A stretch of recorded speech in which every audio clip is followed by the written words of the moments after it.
नमस्कार। आज देश की तमाम फटाफट खबरों में आपका स्वागत है। बढ़ते हैं खबरों की ओर। 5000 साल पहले जमीन में दफन हो चुके हड़प्पा कालीन शहर की पुरातात्विक खुदाई में विकसित शहर होने के सबूत मिले हैं। शहर में 5000 साल पहले घर, साफ सफाई, सड़कें, आभूषण और शवों के अंतिम संस्कार के वक्त क्या क्या रखा जाता था, इसके भी सबूत मिले हैं।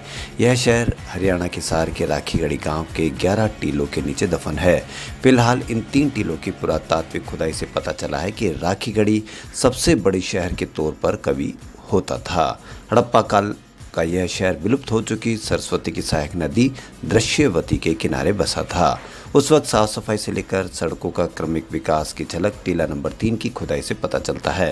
यहाँ 5000 साल पहले की ईंटें, नालियाँ और नालियों के ऊपर रखे मिट्टी के इस तरह के घड़े प्राचीन इतिहास की कई अनसुलझी परतों को खोलती है। भारतीय पुरातात्विक विभाग के रिसर्चर बताते हैं कि जब आप पक्की ईंट की बात करते हैं तो आप इस ड्रेन की बात करते हैं, जो कि एक हड़प्पा कालीन ड्रेनेज है। बतौर साफ सफाई के मामले में उनसे सीखना चाहिए। हड़प्पा कालीन शहर में जल निकासी की एक विकसित प्रणाली थी। वहाँ तब नालियों के ऊपर घड़े की तरह एक सोक पिट रखा जाता था, जो नालियों में कचरा जाने से रोकता था।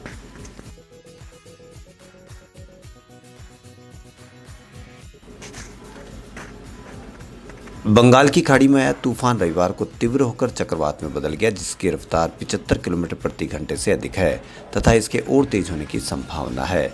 मौसम विभाग ने ये जानकारी दी है। हालांकि चक्रवात के तटीय क्षेत्र से टकराए बिना अगले हफ्ते तक कमजोर पड़ने की संभावना है। मौसम कार्यालय ने कहा कि चक्रवात के प्रभाव से उत्तरी आंध्र प्रदेश और ओडिशा के तटों पर मंगलवार से तेज हवाएं चलने और बारिश होने की आशंका है। मौसम कार्यालय के अनुसार चक्रवाती तूफान का नाम असानी रखा गया है, जो क्रोध के लिए इस्तेमाल सिंहली भाषा का शब्द है। यह तूफान अंडमान द्वीप समूह में पोर्ट ब्लेयर से 380 किलोमीटर पश्चिम में बंगाल की खाड़ी के दक्षिण पूर्व क्षेत्र में केंद्रित है। भारतीय मौसम विज्ञान विभाग ने रविवार सुबह 8:30 बजे जारी बुलेटिन में कहा कि अगले 24 घंटों के दौरान तूफान के उत्तर पश्चिम की तरफ बढ़ने और पूर्वी मध्य बंगाल की खाड़ी के ऊपर एक गंभीर चक्रवाती तूफान में परिवर्तित होकर तेज होने की आशंका है। दिल्ली के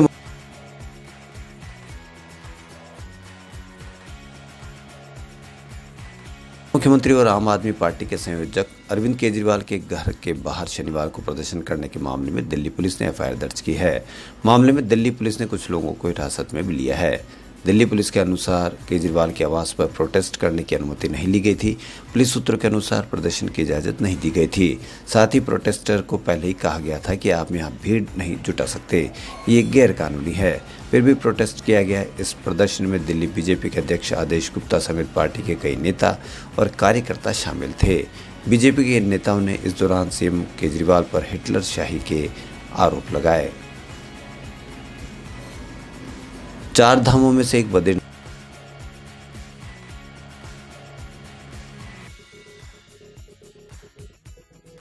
धाम के कपाट रविवार की सुबह यानी आज श्रद्धालुओं के लिए खोल दिए गए हैं। बड़ी संख्या में श्रद्धालुओं की मौजूदगी में विधि विधान, मंत्रोच्चार और सेना बैंड की धुनों के साथ कपाट खोले गए हैं। इससे पहले शनिवार को पुलिस के आला अधिकारियों ने ड्यूटी पर तैनात पुलिस जवानों की पूरी तरह से चौकन्ना रहने के निर्देश दिए थे। अधिकारियों ने जवानों से एक्स्ट्रा अलर्ट रहने को कहा था। गौरतलब है कि कपाट खुलने को लेकर मंदिरों को फूलों से और लाइटों की झालों से दुल्हन की तरह सजाया गया है। अलकनंदा नदी के किनारे बसे चमोली जिले में गढ़वाल पहाड़ी ट्रैक में स्थित बद्रीनाथ मंदिर भगवान विष्णु का मंदिर है। मंदिर को चारों धामों में से एक माना जाता है। प्राचीन काल में यमुनोत्री, गंगोत्री, केदारनाथ और बद्रीनाथ को 4 धाम माना गया था। यहाँ के तीर्थ करने से पुण्य मिलता है, साथ ही मोक्ष की भी प्राप्ति होती है।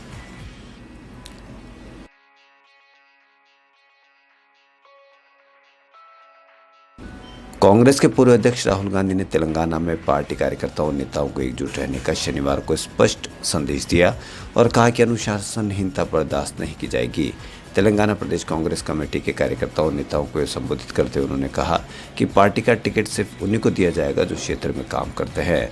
उन्होंने कहा कि जनता से राय लेने के बाद ही टिकट बंटवारे पर अंतिम निर्णय लिया जाएगा।